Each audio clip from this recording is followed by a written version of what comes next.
Tell us who you are and your affiliation with travel and tourism. All right, my name is Ahmed Salih. I'm the Permanent Secretary of Ministry of Tourism, Arts and Culture, and I have been in the ministry since 1985. So I have seen the whole thing. Back then it was the Department of Tourism, it was not a ministry, and I have been part of the whole evolving process of tourism in the country. So today I am heading the civil service of level, the head of the civil servants in the Ministry of Tourism, Arts and Culture. And my main task is to implement the policies of the government, so execute with them and then ensure that it is carried out as we have planned. So you've seen the different ministers that have led the country's tourism. I interviewed Dr. Lutfi back in 2000. And then the other tourism ministers followed after that. Okay. Talk about the transition and the different things that you have seen as permanent secretary. What I have seen is that a very strong partnership between the private sector and the public sector in running the tourism industry, because tourism plays a major role in our economic development. It's around more than 30% of the GDP comes from tourism, and around 90% of the foreign exchange comes from tourism. So we heavily rely on tourism for the economic development of the country, be it medical, be it health, be it education. The money, the capital investment for those areas comes from from the tourism sector. So in short, every household in the country, there will be one person who is benefiting directly or indirectly from tourism. There's no doubt about that. And all our ministries, we have been working with all other government ministries, telling them that we should keep tourism in our mind when we plan, be it a street, be it an island development, be it anything. We should keep that in mind in our developmental objectives, because tourism is our key industry, and we want to keep it sustainable, only expanding it unnecessarily. But we had a very cautious and controlled development. We control the whole tourism development in the country by the government, with the private sector's input as well. It's not only us. So at the policy level, we discuss with the private sector, the policy level information meetings. For example, I will share with you one thing we did recently. We just prepared our fourth tourism master plan for the next 5 years. And what we did was we formed, first of all, there was a steering committee, and there was a technical committee. Both these committees, private sector was sitting with us. So their concerns and their needs and their is taken into account in formulating our policy. And then we sat with the industry leaders again before we finalize it. We tell them at early stages in the formulation. They were sitting with us, they were part of the whole process. So as I mentioned earlier, the private sector and the public sector there's a great role to play in this, and we work as a team. And this is the success of tourism in the Maldives. Maldivian tourism is driven by the private sector. It's not the government-driven industry. We don't operate resorts. We don't own them. It's leased only the island is leased by the government, and the private sector invests and they run it, and we get the lease rent, and then plus the tax benefits of the sector. So that's how the industry is run in the country. Maldives has been in the center of controversies because of certain aspects of the religion, conflicts with some aspects of tourism. Talk about that and the challenges that you have faced in recent years in addressing this problem. Okay, Maldives is a 100% Sunni Muslim country, and we had tourism since 1972. Even today, we don't have any problem with it, because our tourism is what you call segregated tourism. Tourist resorts are separate from the local islands, because the main objective was to minimize social negative impacts of tourism, unlike in other countries. But today, when we talk about that, people are sort of, at our level, at the government level, I don't get any complaints from the religious groups that saying that this and that. But tourism has been there, it will be there, there's no doubt about it. We, at the religious level, we are working with these issues which you referred to.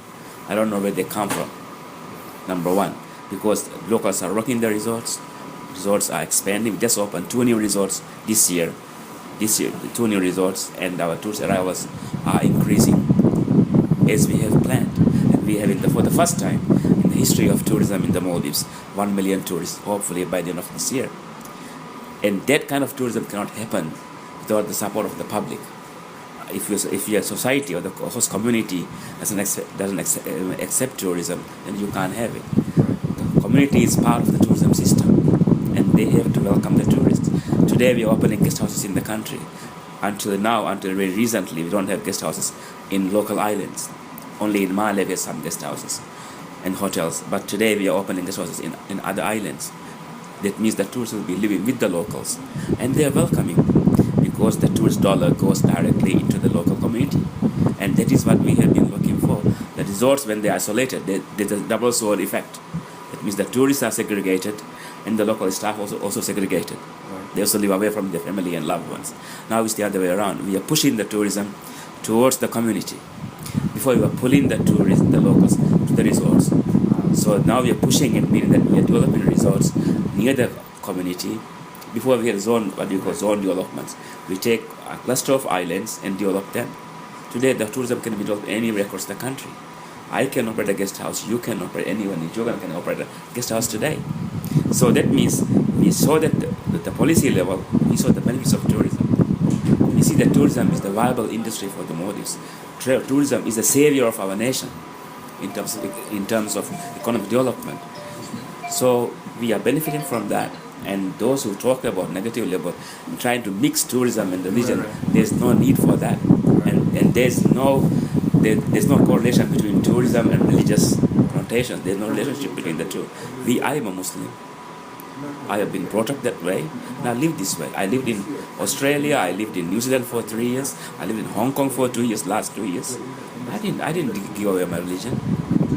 I am a practicing Muslim, and I'm proud to be that.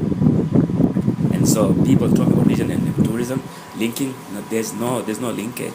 People can be what they want to be. Then you can't blame tourism for your actions. It's not tourism, it's what you are. Right.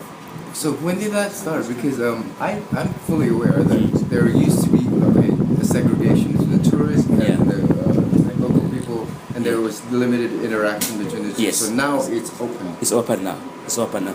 Remember that in community development, in society development, with education, you become more aware. Your eyes are more widely open. Today we have very, very high literacy rate. People are exposed to other countries, other cultures and customs, and we can live with other people.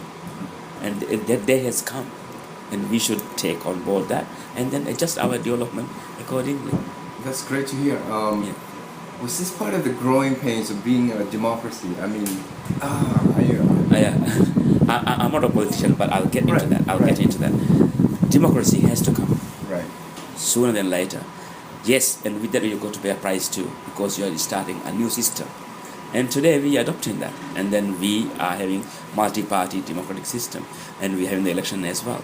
And that is how we want to develop. If we want to move forward, we got to embrace it. We got to take the good things out of it. It doesn't mean you got to look at every system, you name it, across the globe, be it democracy, be it communism, be it anarchy or whatever. There are some good points, and you always take the good point ingredients in that and adopt it to your own culture and way of life. And I think we are in that process. There will be ups and downs, no matter what. Other countries have 35 years to come through the system, and we are adopting it very rapidly, which is why we have faced some problems. But this is part of the process, and you can't have a system implemented to you after 30 years of one leadership, just openly, just overnight, and be smooth and running happily. No, it won't happen. Nothing happens like this. Changes take place. Changes, people need to adapt to the changes, and that is a process you got to go through. And I think we are doing well. We will go through this process and we'll succeed in the future. That's how I see it. From the point of view of tourism, talk about the growing pains of this so-called democracy. I don't see democracy as a pain, number one. I see democracy as a good thing, and that will help the community, the country as well. And also with this system we're adopting at the moment, other countries are willing to help us, like be it in EU or Americans, or be it any countries. When you should be proud to say that we are a multi-party democracy, and I'm proud to be one. Today I'm proud to say that I have a multi-party democracy election in our country. But with that, it's our locals or local politicians who got to be responsible, who got to be mindful, and who got to put the nation above their own wants and needs. That's what you got to do. Once you do that, and once you become sincere to your own country, you do everything well.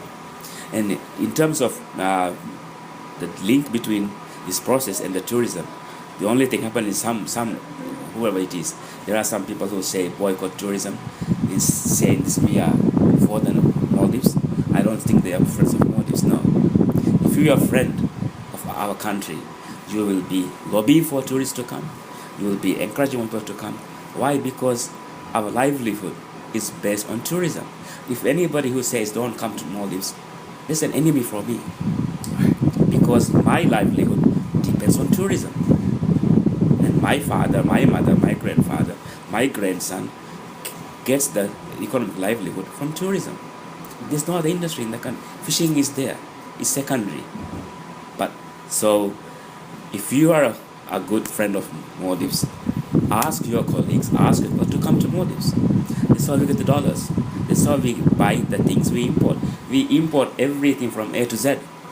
And where do we get the money from? From the tourists. If you don't get the dollar, I can't buy my food. Because I pay all this rice, sugar, everything in dollars. And the dollar comes, 90% of the foreign currency comes from tourists. So who should we bring in? As simple as that. Right. What's the current status of the tourism industry in Maldives?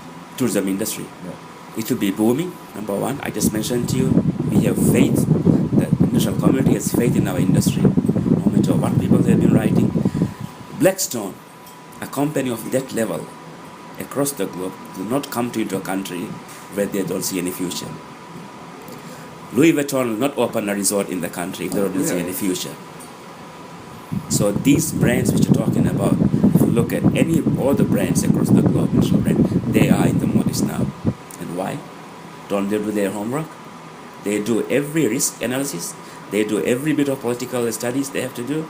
They look at the whole country from A to Z, and there are teams evaluating those things before they pump their dollar into the country, to anywhere there is investment. So why should they come in? So that means they have faith in our country, and we have faith in our system, and we have faith in our people as well, and we will go ahead. And Maldives will sustain, and we'll be proud to be a tourism destination in the future as well. And we'll have more tourists coming in, you will be welcoming more in the future as well. What is the target for this year? We're targeting 1 million this year, and we hope to have it by the end of December, and then we're targeting on 1.4 next year. So for these targets to achieve, there are certain things to be done. Right. We need to have the increased numbers, bed supply has to be increased. So we have all the list of new islands for tourism development, and we're also encouraging more airlines to fly in. We are looking at low-cost carriers now. Air Asia is coming in. Air Asia X has started flying in. Cathay Pacific has started flying in. Cathay will not fly into a country which they don't have future. Right, exactly. So all these big airlines are flying in, and we're having Oman, we're having Etihad, we're having Emirates, we're having Qatar Airways. All these carriers are coming in, and we're having only 24,000 beds. These airlines will not put on their route any destination where they don't see a future. Right. So I thank them. I mean, I'm not here to boast about our success, but this success comes from people like Logan, people like you writing about the Maldives and getting this exposure to our nation, which we can't pay. This interview you're doing now, if I had to pay him, I don't know how much I had to pay. But people like you coming and covering us, giving us the coverage, airlines coming, taking the risk and flying to Maldives and impressing us is what we are today. It's a brand today, but that brand has happened because of people like you and many others who contribute to make it to happen. And I am sincerely appreciate all the efforts they have done to us. What's your message to the traveling public today? Today, we are here to serve you, here to welcome you, and you will never regret your trip to Maldives. You will enjoy it, you will love it, you will keep coming back. One more question. You used to hire majority from the outside. Now, you're saying that there's now participation from the local people. Yes. So how much is that now? Let's look at the reality is this. We have got only how many people? Only 300,000 people. For every bed, Louis Vuitton high-end resorts, they need 5 people to serve them. Why? Because they run their own transport fleet. They have their own powerhouse. They have their own water machines, water makers. We convert salt water into fresh water. We produce our own water. Unlike here you connect the municipal power supply. You don't need to have a powerhouse. You don't need to have a water maker. You don't need to have engineers working on this system. So our country needs these technicians. We got to have AC mechanics. We got to have RO plant technicians. It's very, very highly technical fields, and we don't have the kind of trained people. So we got to rely on expatriates, and that will be part of the system. The most important thing is we got only 300,000 people, the population of the country, and out of that 50% are the working age, 50% are the school age.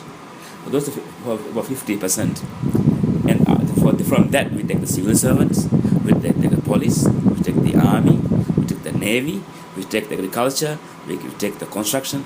So who is there to work in the tourism sector?